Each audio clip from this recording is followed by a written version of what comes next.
Amém e amém. Obrigado, filho. Podem sentar. Amém? Glória a Deus. Deixa eu fazer uma pergunta para você aqui. Pode ser sincero em responder. Qual é o seu chamado? Você pode perguntar para o seu irmão assim: qual é o seu chamado? Pergunta para ele. Vamos lá, gente. Qual é o seu chamado? Pergunta para ele. Quem aqui sabe qual é o seu chamado? Levanta a mão assim. Quem sabe? Levanta bem alto assim. Ó, você vê que metade tem uma noção. Vou aproveitar que tem menos gente. Quem levantou a mão aí corajosamente pode falar. Qual é o seu chamado? Quem pode falar? Salvação. Quem mais? Casais. Oi? Casais. Trabalhar com famílias, casais. Quem mais? Mulheres. Evangelismo, ou seja, missões, né? Evangelismo. Quem mais? Hã? Profeta. Uau. Quem mais? Pastoreio. Ok? Vocês estão entendendo mais ou menos. Então, o que a gente vai falar hoje é sobre qual é o seu chamado. Qual é o seu chamado? Então, sacode de novo seu irmão e fala para ele de novo, agora para o outro lado, fala assim: qual é o seu chamado? Pergunta com ele com ousadia, com fé e coragem. Será que o que a gente respondeu está correto? Será que é por aí? Será que é esse caminho? Todo mundo tem um chamado. Quem tem um chamado? Gente, vocês comeram hoje? Vamos lá, quem tomou café da manhã? Vamos lá. Então, de novo. Todo mundo tem um chamado. Quem? Todo mundo. Então, todo mundo tem um chamado. O chamado é para todos. Cada um está aqui na terra por um propósito e por um chamado. A pergunta de Deus para mim e para você é: qual é o meu? Qual é o seu? Qual é o nosso chamado? Qual é o chamado? Para que eu estou nesse mundo? E a grande questão é que cada dia que passa, essa aqui é a questão. Cada dia que passa é um dia menos para a gente viver o nosso chamado. Será que isso assusta a gente, sim ou não? Cada dia que passa é um dia menos para a gente viver o nosso chamado. Então a pergunta é: o que acontece se a gente não descobrir o nosso chamado? Sabe o que acontece? O que acontece é que, por mais que você possa ter sucesso em alguma área da sua vida, se você não está vivendo o seu chamado, você está desperdiçando a sua vida. Diga amém. O negócio está feio. Então a pergunta é: qual é o meu chamado? O que Deus tem para a minha vida? O que Deus sonha para mim? O meu chamado, o seu chamado não é apenas morar no céu. Ah, eu fui chamado para morar no céu. Não, irmão. Morar no céu é a consequência, mas tem algo que você precisa fazer aqui na terra. Você não está aqui só para dizer: olha, eu vou morar no céu. Não, você está aqui com um propósito, com uma missão, com um chamado específico que Deus te fez para ser, para fazer, para dar fruto. Tem algo específico que Deus conta com você. Pastor, o nosso chamado é igual para todo mundo? Sim ou não? Sim ou não, gente? Não. Cada um tem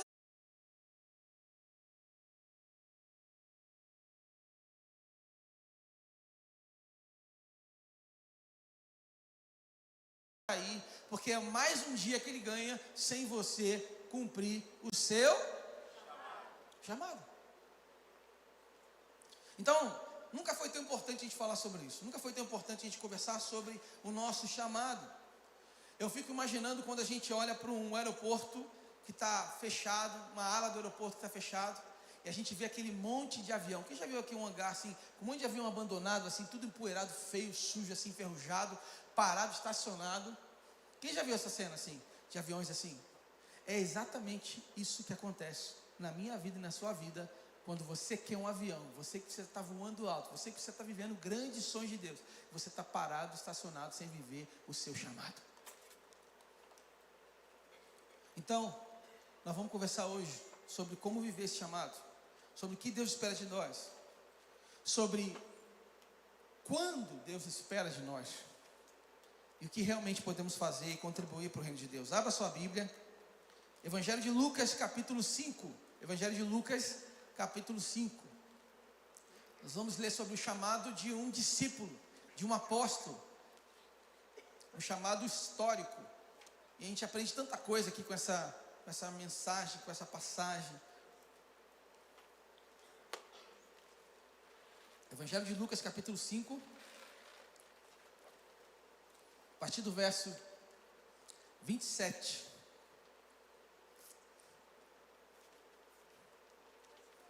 Quem achou, diga amém. Agora, vamos lá.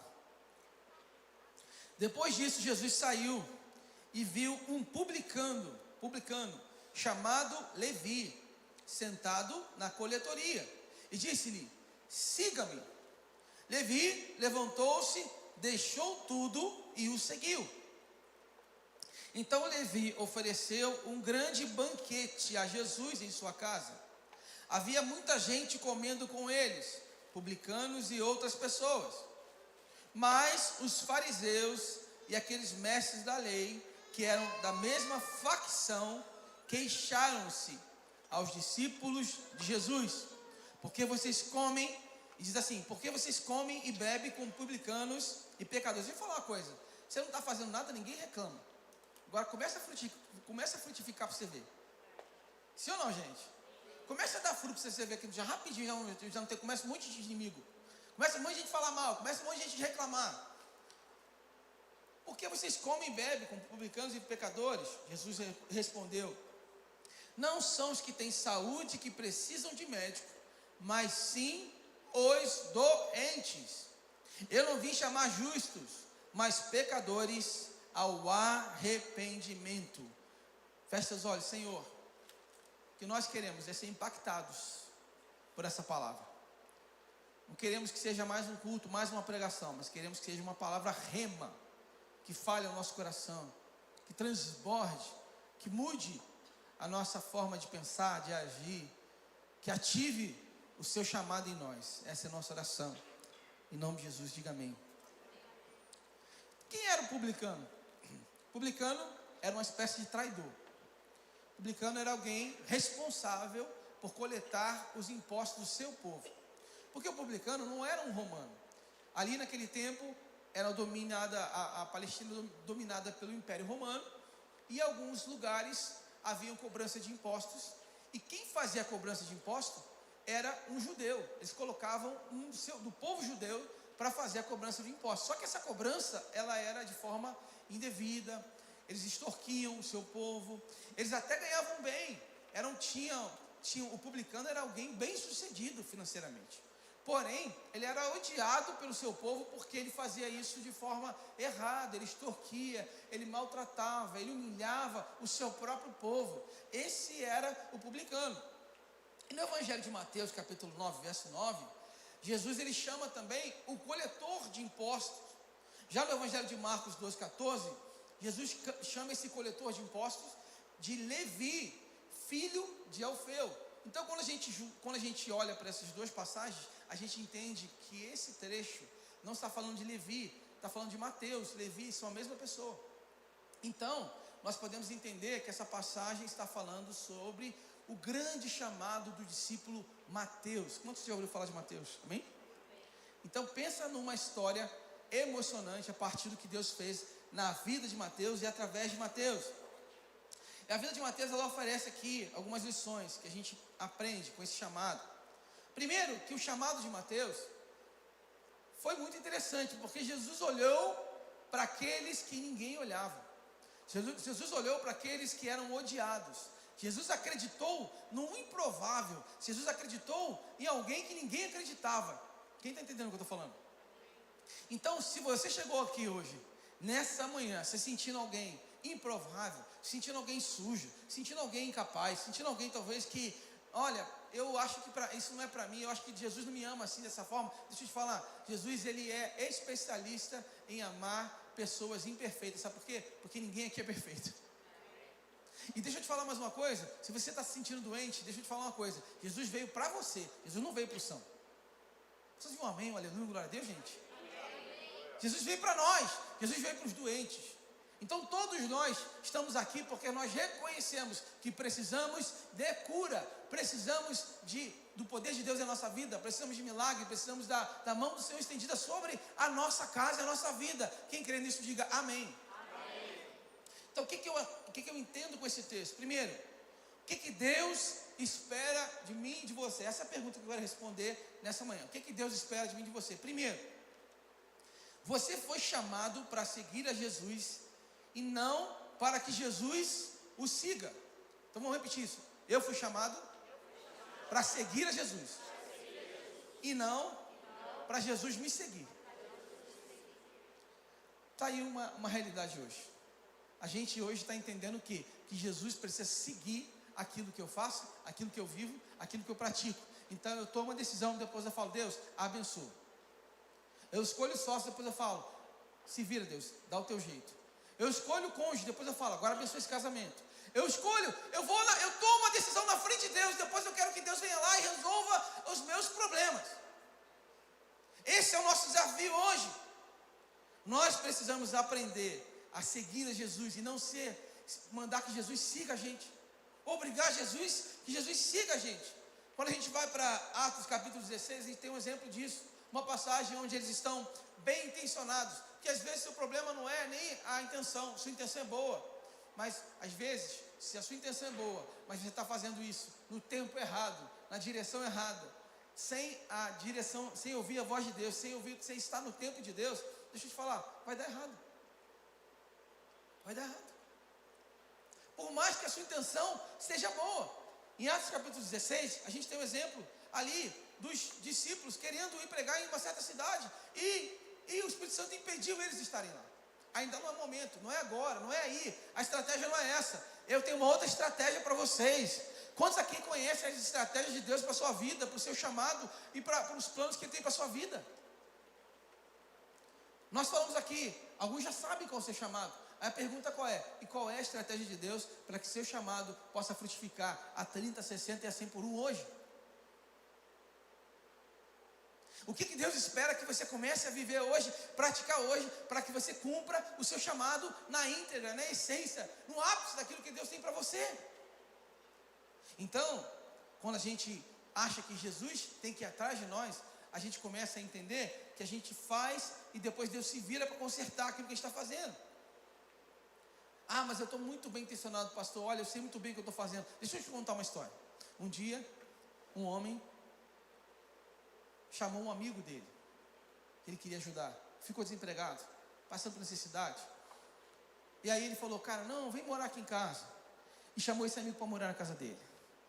E ali ajudou ele e tal, e deu a chave da casa, e aquela coisa toda. E ali, saía para trabalhar, o homem ficava lá na casa dele, mexia na geladeira, tomava o Yakult dele, e fazia... E ele, não, estou ajudando, meu amigo e tal. Até o dia que, um dia ele chega, consegui um trabalho para você, que bom, daqui a um mês então vou sair, vou arrumar esse trabalho, vou para outra casa e tal, vou alugar minha casa, isso aqui. Até um dia que ele chega em casa, encontra a sua mulher na cama com quem? Com seu amigo. Pastor, então quem está errado? Será que está errado porque ele quis ajudar? Não. É que a gente precisa estar bem intencionado, mas a gente precisa fazer as coisas da forma correta, do jeito de Deus, da maneira de Deus, como Deus espera. Às vezes a gente acha que está ajudando alguém, mas a gente está atrapalhando o desenvolvimento de alguém. Quem está entendendo o que eu estou falando? Quantos pais não prejudicam a vida dos seus filhos porque super protegem? Sim ou não? Porque dão demais, que o filho não pode nem dobrar a coberta. Fala Deus, deixa eu falando aqui nessa manhã. Que o filho não pode nem pegar uma comida. Porque, não, meu filho, está aqui. Tadinho, o menor tem 30 anos de idade. E aí ele não pode fazer nada, porque os pais estão ali protegendo. Né? Quantos casais que têm um papel invertido, porque a mulher faz o papel do homem. Ela que provê, ela que faz tudo, ela que dá tudo, e ela está sempre fazendo além. E o homem, quem sabe, está ali, coitado, tadinho, né? Impossibilitado, precisa descansar até tarde, né? Precisa acordar 1 da tarde, porque está cansado. Precisa ganhar o campeonato de FIFA, e ele está lá em casa, trabalhando ali no videogame. Quem está entendendo o que eu estou falando? Ou então está sempre com uma ideia inovadora, aquele sonhador, que está sempre com uma ideia de milhões, mas não faz o básico. Ele está sempre achando que vai fechar um negócio bilionário, mas o básico ele não consegue fazer. E está distraído com coisas grandiosas e entendendo que o básico, o principal, ele não faz. É um sonhador. Está fazendo sentido, gente? Sim ou não? Está fazendo sentido, sim ou não, gente? Ou paro? Tá, não tá? Então é isso. Não adianta você estar bem intencionado. Não adianta você estar querendo fazer a coisa certa. Você precisa fazer a coisa certa do jeito, através da voz de Deus. É sobre isso. Você vai abrir um negócio, já perguntou para Deus? Deus está nesse negócio? Não, pastor, mas olha, chegou um cara aqui, um contrato milionário, é Deus abrindo a porta. O cara é um 71, meu irmão, você está achando que é Deus? Mas é porque é milionário. Você entende como que facilmente a gente se perde no processo? Porque a gente às vezes está mais sendo guiado pela nossa necessidade, ao invés de ser guiado por fé e visão. O que guia a sua vida? É fé, visão ou necessidade? Gente, vocês estão muito calados, amém? Glória a Deus, aleluia. Finge que é pentecostal, amém? E aí, esse homem que decide adotar um amigo, ele tentou ajudar, ajudou, só que ajudou do jeito errado. Deu intimidade demais, deu liberdade demais, foi além. E gente, tem gente que quanto mais corda você dá, mais ele puxa, sim ou não? E ele puxa. Se ele puder deitar na sua cama, ele deita. Tem gente que é assim. Você dá a mão, que é o pé, que é o braço, que é a perna, que é o pescoço. Alguém conhece alguém assim? Não, esquece, não precisa responder. Então eu vejo pais e mães, né? Os pais que vivem em função dos filhos. Eu vejo, às vezes, pessoas que dão liberdade demais. E assim por diante. Ok? Assim por diante. Segunda coisa que Deus espera de você, quando a gente olha para esse texto. O que a gente viu aqui é que Levi, no versículo 27, ele falou: Levi, siga-me. E Levi foi. Obedeceu. Segunda coisa, o que Deus espera de você é perder sua vida por amor a Deus. Vamos lá. Perder minha vida por amor a Deus. O que representa perder a minha vida? Ah, meu amigo, se tem uma área aí que a gente está batendo cabeça, é essa área. Por quê? Porque a gente está perdendo a noção do que representa realmente viver o Evangelho. O que representa abrir mão, né? Perder a sua vida. Porque a gente ou é radical demais e acha que perder a vida é abrir mão de sonhos, projetos, abrir mão do futebol, né? Isso é do diabo puro, né? Não sei quem foi que inventou isso. Abrir mão do docinho, que é de Deus também, que sim ou não? Não? Abrir mão, né, do pudim, enfim. Abrir mão de algumas coisas, mais ou menos, né? Abrir mão de algumas coisas. Não é isso que a Bíblia está falando. A Bíblia está falando que perder a sua vida significa viver uma vida por um chamado. Viver uma vida por um propósito. É acordar todos os dias pensando no seu chamado e vivendo o seu chamado. É ir dormir sonhando, pensando, vivendo o seu chamado. Porque se eu não estou preocupado com o meu chamado, eu não estou vivendo para o reino. E se eu não estou vivendo para o reino, eu não aprendi a perder minha vida para viver para o reino. Quem entendeu o que eu falei? Então, quando a Bíblia fala em perder sua vida, ele abrir mão de uma vida de coletor de impostos. Ele abre mão das suas riquezas. Deixa eu te falar, ele era um cara bem sucedido, tá bom? Ele era bem sucedido. Tinha roupas de marca, tênis de marca. Se fosse nos dias de hoje, tinha um carro importado. Talvez morasse numa mansão. Mas ele largou tudo por causa do convite de um homem. Vem cá me seguir. Largou tudo e foi.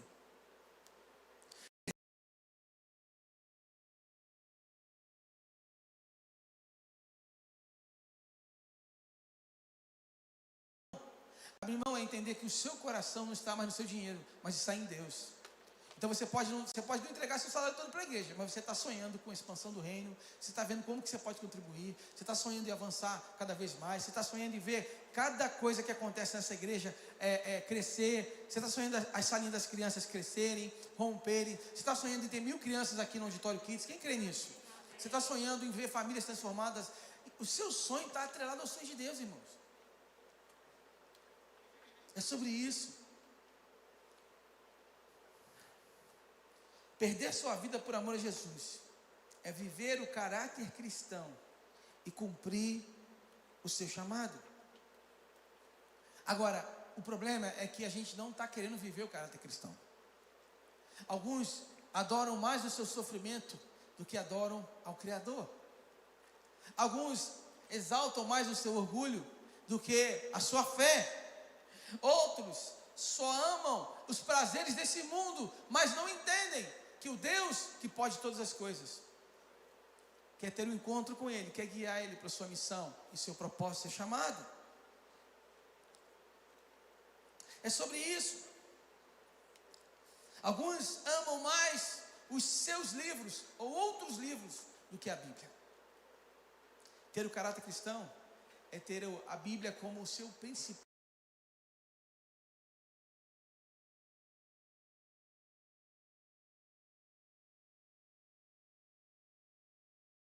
Seu time. Quem está entendendo o que eu estou falando? Tem gente que chora quando vê o time vencer, mas nunca chorou na presença de Deus. Ter o caráter cristão é você sonhar com a expansão do reino, entendendo que se tem alguma cadeira vazia do seu lado, você vai para casa pensando, Senhor, o que eu posso fazer para que não falte espaço, porque tem pessoas que estão indo para o inferno agora. Ter o caráter cristão é falar, Senhor, eu preciso levar pelo menos 2 pessoas para as águas, batismo. Vai acontecer domingo que vem. Quem que eu vou levar para as águas? Porque se meu chamado é salvação, como alguns falaram, se meu chamado é profético, se meu chamado é pastoreio, como alguns foram colocando aqui, esse chamado precisa desenvolver em frutos palpáveis e não conceitual. Está fazendo sentido, gente? Sim ou não? Estão entendendo? Amém? Então, um caráter cristão é quem vive princípios e valores que dão frutos, que frutificam. Ah, mas não tem nada a ver, pastor, olha, o que o senhor está falando aí, ó. Não, hoje em dia não é mais assim, não. Ih, pastor, a Bíblia hoje não está mais assim, não. Ó, é o seguinte, ó, não tem nada a ver.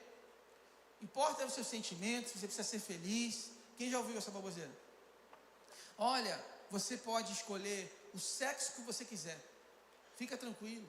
Ah, pastor, é o seguinte, ó, hoje não tem nada a ver. Eu acho que a questão de você ter...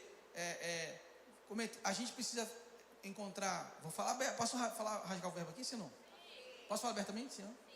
Estamos em casa, em família, ok?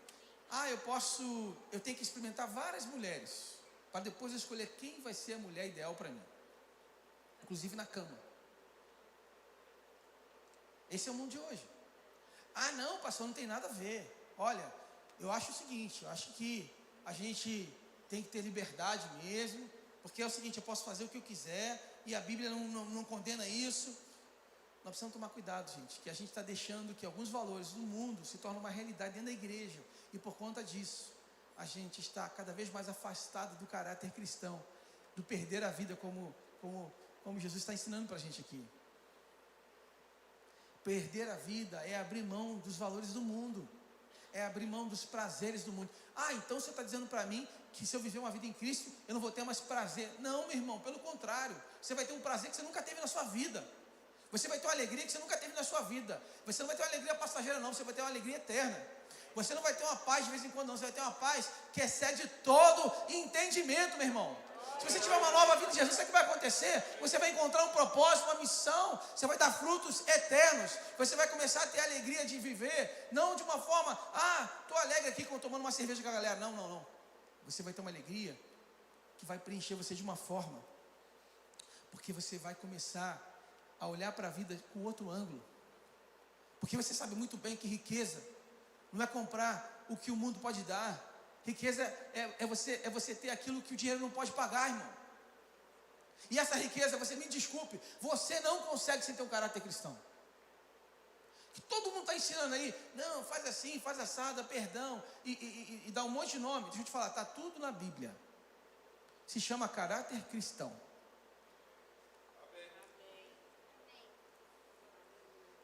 Você está entendendo?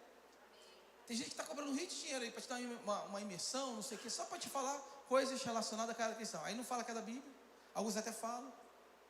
Aí vai falar sobre perdão, vai falar sobre renúncia, vai falar sobre gratidão, vai falar sobre você investir naquilo que o dinheiro não pode pagar. Mas isso, gente, significa caráter cristão. Mas você está entendendo que eu não estou dizendo que você não pode ficar milionário, né? Você está entendendo isso, né? Porque não é porque você vai valorizar o que o dinheiro não pode dar que você não pode ter dinheiro. Eu quero profetizar aqui muitos milionários dessa igreja em nome de Jesus. Inclusive eu estou aqui de braço aberto. Amém? Amém? Terceiro, Jesus chama apenas os pecadores. É chato, né, que eu falo assim, ei, pecador, não é estranho? Ninguém quer se chamar de pecador. Mas se eu falar assim, ei, santarrão, vai ser verdade? Também não. Então, se eu falar assim, ei, doente, é estranho, não é estranho? Mas se eu falar assim, Jesus veio para os doentes, aí o que você fala? Eu sou doente. Quem está entendendo o que eu estou falando? Amém. É que começa num processo de humildade. Começa num processo de reconhecer que eu preciso de Deus. Eu preciso ser curado. Eu preciso de transformação. Eu preciso do cuidado de Deus. Fabão, dá essa moral para mim. Vem. Eu preciso do cuidado de Deus. Eu preciso do amor de Deus. Eu preciso que Jesus cuide da minha vida. Eu entendo que eu sozinho, eu sou doente. Eu estou doente. Por quê? Porque eu preciso ser curado do meu egoísmo, da minha vaidade. Preciso ser curado do meu ego. Eu preciso ser curado da minha amargura. Eu preciso ser curado da minha pornografia. Eu preciso ser curado de tanta coisa, da lascívia, pensamentos ruins. Eu preciso ser curado, às vezes, porque eu carrego mágoas e ressentimentos e quero que algumas pessoas se ferrem. Preciso ser curado do xingamento no trânsito. Isso é só algum, não. Aqui acho que não tem ninguém assim, né? Quem está entendendo o que eu estou falando? Amém. Todos nós somos pecadores. Todos nós precisamos de cura. Todos nós somos doentes. Como diria o teólogo, todos nós somos mendigos na fila do pão. Mendigos na fila do pão. Então, Jesus chama apenas os pecadores. Quantos se sentem chamados por Deus? Quantos são chamados por Deus, amém? Lucas 5,32 diz, eu não vim chamar justos, mas pecadores ao arrependimento. Não é justo, pecadores ao arrependimento. 1 Coríntios 28 diz, ele escolheu as coisas insignificantes do mundo, as desprezadas e as que nada são, para reduzir a nada as que são, para que ninguém se vanglorie diante dele. Irmão, se você perguntasse naquela época, quem Jesus vai escolher para caminhar com ele? Quem serão os 12? Quem são os melhores que Jesus vai escolher? Quem são os caras que vão caminhar de perto com o Messias, com o Filho de Deus? Ninguém falaria que Jesus ia escolher um publicano, um cobrador de impostos.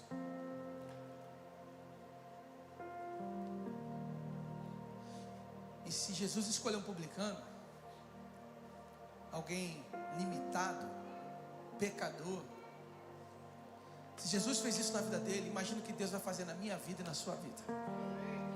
Imagina o que Deus planejou para mim e para você, meu irmão. Talvez o que está faltando para você não é saber qual é o seu chamado, está faltando para você coragem, para entender que sim, Ele conta com você. Sim, chegou o tempo de eu viver o meu chamado. Talvez o que está faltando para você não é saber o que tem que fazer, mas é entender que chegou o tempo de você dizer, ei, Senhor,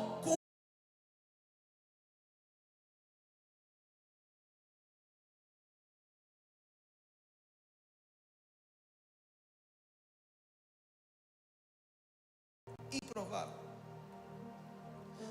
Sabe qual a diferença da religião para o cristianismo? É que o religioso, ele sempre acredita que está numa posição superior. O religioso, ele acredita que ele é alguém que está em outro nível. Agora, aquele que vive o cristianismo de verdade é aquele que se humilha e reconhece, Senhor, eu preciso de Ti. Ele entende que ele é pecador, que ele precisa do perdão todos os dias, que ele precisa de cura, que ele precisa de renovo, que ele precisa ampliar a sua fé, que ele precisa de coragem para mais um dia, que ele precisa de ousadia, mais um pouco. Que ele precisa ser forte todos os dias para cumprir o seu chamado e a sua missão. Sabe uma coisa? Deus está farto de religiosos. Eu não quero saber qual a sua religião. Eu quero saber o quanto de Deus há em você. Eu não quero saber a data que você foi batizado. Eu quero saber o que o batismo representa na sua vida, a partir do que você viveu. Eu não quero saber se você tem uma carteirinha de membro ou se você entregou o dízimo. Eu quero saber o quanto de Deus floresce em você, o que representa para você contribuir no reino, o que representa para você ser parte de uma família, de um corpo, o que isso mudou em você, o que isso impactou o seu coração e a quantidade de frutos que isso representa na sua vida. É sobre isso. Cada um tem um chamado específico. Cada um. Quando eu entendi isso, eu tinha 30 anos, irmãos. Eu vivia para música. Todo mundo sabe meu testemunho aqui. Eu vivia para música. Baterista, produtor. Viajava o Brasil todo. Conhecido como músico. Bem sucedido financeiramente. Mas quando eu entendi essa parada do propósito, essa parada do chamado, eu falei, peraí. Cara, é um dia menos, eu fiz as contas, eu falei, cara, já estou com 30 anos, se eu bater as botas amanhã, qual o fruto que eu tenho? O que eu tenho para apresentar? O que eu fiz? E eu comecei a me entregar de cabeça, e eu falei, quer saber de uma coisa? Eu vou largar tudo. E Deus me chamou para um chamado específico, como pastor tempo integral. Hoje eu tenho 43 anos, há 3 anos eu tenho cuidado de pessoas, amado pessoas. Eu tenho visto casamentos restaurados, tenho visto tantos batismos. Eu já perdi as contas, quantos batismos eu já fiz. Eu vejo, nós estamos na segunda igreja que nós estamos plantando. Ministérios que foram transformados, curados. Quantos pastores foram formados a partir daquilo que Deus fez na minha vida? E pensa num cara improvável, que era muito bom no instrumento, mas péssimo para falar em público. Tímido. Fala assim, você é tímido? Então Deus está falando com você. Quem está entendendo o que eu estou falando? Então a questão não é o quanto de capacidade, o quanto de habilidade, o quanto de dom, o quanto de preparo você tem. A questão é o que Deus está te chamando para fazer hoje. Porque Ele vai te capacitar. Ele vai te erguer. Ele vai te mostrar o caminho. Agora, enquanto você continuar com a desculpa de que você não tem a capacidade para fazer aquilo que Ele mandou você fazer, isso é mentira, irmão. Porque Deus jamais ia mandar você fazer algo que Ele não te desse a capacidade para isso. Ah, pastor, eu não tenho capacidade para falar em público. Eu não tenho capacidade para pregar para alguém. Eu não tenho capacidade. Tudo isso eu acreditava. Eu não tenho capacidade para cuidar de alguém. Ah, pastor, eu não tenho capacidade para orar por alguém e alguém ser curado. Ah, pastor, eu não tenho essa ousadia para chegar no ponto de ônibus, no elevador, sei lá, em qualquer lugar e falar, meu irmão, deixa eu te falar uma coisa. Está queimando aqui no meu coração que você não está bem. Eu posso orar por você? Tudo que arde no seu coração aí, preciso contar um segredo. Já é o seu chamado, chamando você aí para fazer. Quem está entendendo o que eu estou falando? Se seu coração queimou para você abraçar alguém que você não conhece, deixa eu te falar uma coisa. Você tem um dom evangelístico. Se você está no elevador e de repente vem no seu coração, queima no seu coração, de você perguntar para a pessoa, olha, estou sentindo que você não está bem, posso orar por você? Deixa eu te falar uma coisa, já é o Espírito Santo chamando você para ser alguém que vai ser um instrumento de cura na vida de alguém. Quantos aqui vão viver o seu chamado de forma intensa, profunda e sincera? Levanta a sua mão se você quer ver isso de verdade. Levanta a sua mão e fala, Senhor, conta comigo. Conta comigo, eu não quero mais perder tempo. Eu não quero mais perder tempo. É lindo quando a gente vê líderes de célula abrindo sua casa e vê um monte de gente. Se eu contar que se eu pedir para eles testemunharem aqui, cada um vai falar cura, milagre. Teve um que abriu a casa, estava inseguro, pastor, será? E aí abriu a casa, o seu vizinho de acho que 91 anos, né? 91 anos. Cadê o Paulo? O Paulo está aí, não? Quantos anos? 90 anos, né? 90 anos. O que aconteceu, Paulo? Se entregou para Jesus na terceira célula por causa desse casal abençoado. Queria que você aplaudisse bem forte a vez desse casal abençoado. Abriu sua casa. Foi fácil abrir a casa? Não. Porque tem um monte de crença, um monte de coisa que fala assim: ainda não é o tempo, você não pode, isso não é para você, olha, você não tem capacidade, olha, vão bagunçar sua casa. Irmão, a casa vai ficar aí, irmão. Agora aquela alma que vai para o inferno, a culpa é sua. Desculpa falar assim, estou me empolgando. Você está entendendo como que a gente precisa estar atento àquilo que Deus está chamando a gente para fazer? Eu quero fazer um apelo diferente hoje, irmão. Vai se preparando aí que a chapa vai esquentar já. Vai se preparando. Para encerrar aqui, o último. Tenha a coragem de viver o seu chamado. Então Levi ofereceu um grande banquete a Jesus em sua casa. Havia muita gente comendo com eles, publicanos e outras pessoas. Versículo 29, sabe o que Mateus fez? Quando ele disse sim, a primeira coisa que ele fez: vamos todo mundo lá para casa. Vamos todo mundo. Chamou um monte de publicano. Ele não se importou com o julgamento, não se importou com a crítica, não se importou como estavam os móveis da sua casa, não se importou se tinha recurso. Ele simplesmente abriu a sua casa e recebeu um monte de publicano lá.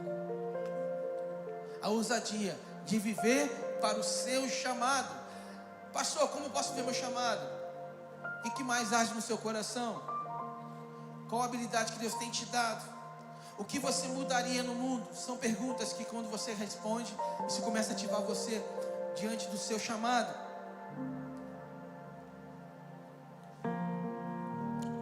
Para encerrar, antes de colocar um vídeo. O vídeo tá no ponto aí o vídeo? Não? Então esquece o vídeo, deixa para lá o vídeo. Queria falar o seguinte. Aconteceu um massacre em Suzano. Quem lembra desse massacre em Suzano? Foi muito triste o que aconteceu na escola. E aí, um jovem, o nome dele é Samuel Melquiades. Esse jovem era cristão. O sonho dele era viver o evangelho, ele era um menino de Deus. E na hora que aconteceu aquele massacre ali, que mais de 10 pessoas foram mortas, muita gente ferida, 2 meninos vêm atirando e tal. Esse jovem, ele se mete na frente, e porque ele quis salvar uma pessoa, ele morreu. Ele não ia morrer, ele só morreu porque ele quis salvar alguém.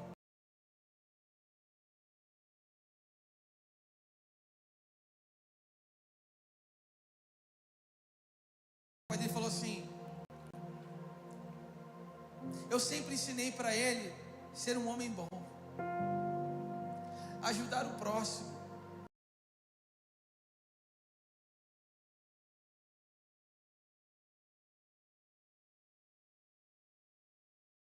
Minha fé. Como agora eu posso contradizer tudo que eu ensinei para ele? Filho, você é meu maior orgulho.